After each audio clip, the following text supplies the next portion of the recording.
Okay, July 2024 market outlook for Waterloo Region. We'll begin as usual with median sale prices.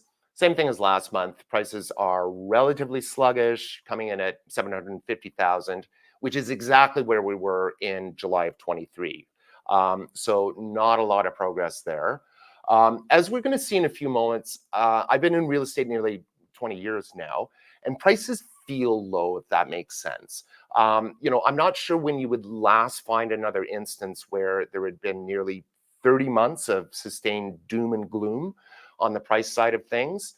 I'm counting from the beginning of the correction in February of 22, for those of you counting with me.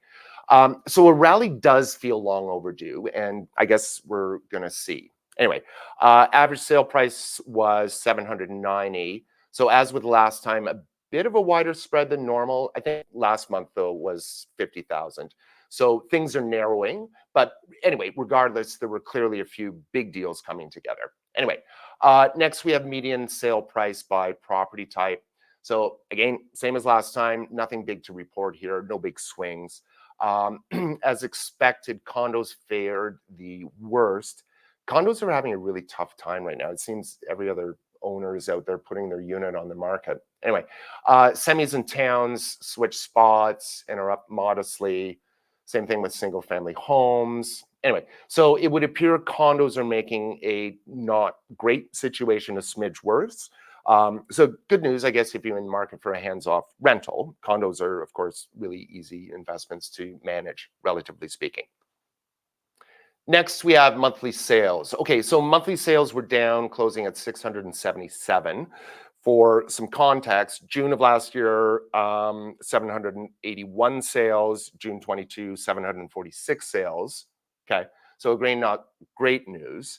It seems that we hit the spring market and then kind of nothing really happened. Some folks in the media, even some folks at the office, are saying, "Hey, fall market." Let's wait until the fall market. But if you look at the numbers, the fall market is the little blip up that you get after the spring market has cycled through. So think roller coaster, the first one, right? And then you've got a smaller one. So at any rate, fall market certainly helps, but they're not the be all and end all. So anyway, sale to list ratio. So was sale to list ratio, was 101% as of July 1. So as we've discussed before in these videos, typically we look to see a sale price between 96 and 98% of the listing price. But again, defining what is typical in the past number of years has been somewhat of a challenge.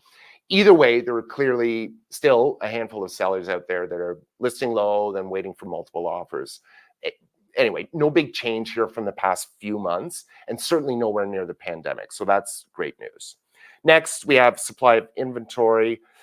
Inventory, again, continues to be something we need to keep our eyes on. Since 2011, the average months of inventory is a little over 2 months, and we're now at 3.3 months. So there are a lot of properties for sale. There are. What's a particular concern are the number of condos that are for sale. So there we have 6.5 months of inventory available right now. So for you to understand what that means, it means that if we stop listing condos today, we would have enough of them on the market to make it through Christmas and into 2025. So, okay, again, not great news if you're selling, but might be something to think about if you're looking for a small investment property, right? Think about a condo. Next, we're going to be looking at showings. So showings, a little interesting. So showings had been doing quite well up until the end of March, April, but the summer drop-off kind of hit a little bit early. So we were ahead of last year, but now we're behind last year.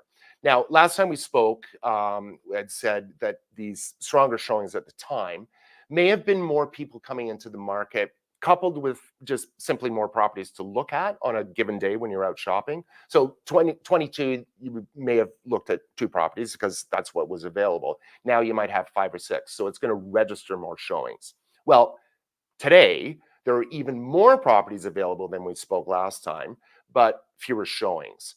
So I'm not sure if this is, I don't know, people getting out of the buy side of the market until the fall. I'm not sure what to make of this, but regardless, it's not great news for sellers, right? We want to see lots and lots of showings. Next, historically, So here we have the median sale price from 2011 to present with the trend line. You guys have seen this before. As we said last time, we see a fair bit of room for improvement. But as I said that time, you know, the sluggish prices now have been with us for 29 months, or at least it's been 29 months since the beginning of the correction. So good news if you're a buyer who thinks we should return closer to the trend line. Now, hopefully, some rate cuts. We're expecting one next week. We'll see. And the sense that there are some good deals to be had will do something to kickstart buyers and push prices up. Anyway, in summation, prices are flat, activity's flat, and there are a ton of properties for sale. Okay, so there's your happy news for the day. But speaking of happy news, in these times, I'm reminded of what my first boss said to me. I had just sold my first big listing, and I was feeling particularly pleased with myself. So this broker was very matter of fact and told you what she thought. And she said to me, if you think things are good, wait. If you think things are bad, wait. Okay, so we're going to take Marlene's advice. We're going to wait. As usual, if you have any questions, love to hear from you. My contact information is in the description below, where you can even book a call with me. So if you've got a question, you click, you get a time, we chat. And listen, if you've made it this far in the video, please take 2 seconds. Maybe you like, you subscribe, leave a comment. We need to keep our friends over at YouTube happy. Anyway, thank you for watching, and we will see you next time.